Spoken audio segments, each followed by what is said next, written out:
காலத்தில் ஒரு சிறிய நாட்டுக்கு ராஜா ஆட்சி செய்தான். அவன் பெயர் அருண். அருண் ராஜா மிகவும் நியாயமானவன். அவன் இல்வாழ்க்கையும் அரசாட்சியும் அறத்தின் அடிப்படையில் நடத்தினான்.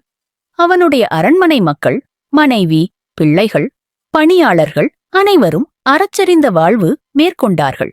அவர்கள் ஒருவர் மீதும் பொய் பேசவில்லை, தீங்கு செய்யவில்லை. எப்போதும் உண்மையோடு வாழ்ந்தனர். அதை பார்த்த நாட்டின் மக்கள் பெரிதும் மகிழ்ந்தார்கள். ராஜாவை மட்டுமல்ல, அவன் குடும்பத்தையும் பெருமையாக பார்த்தனர். எங்கும் அரண்கள் தேவையில்லை. ஏனெனில் ராஜா அறநெறியில் நடந்ததால் மக்கள் பயமின்றி வாழ்ந்தனர். திருடர்கள் இல்லை, வஞ்சகர்கள் இல்லை.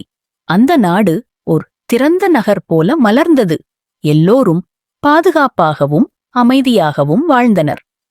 நுட்பமான கருத்து: இல்வாழ்க்கை அறத்தோடு நடந்தால் அது ஒரு நாட்டையே பாதுகாக்கும் என்பதை இந்த கதை விளக்குகிறது.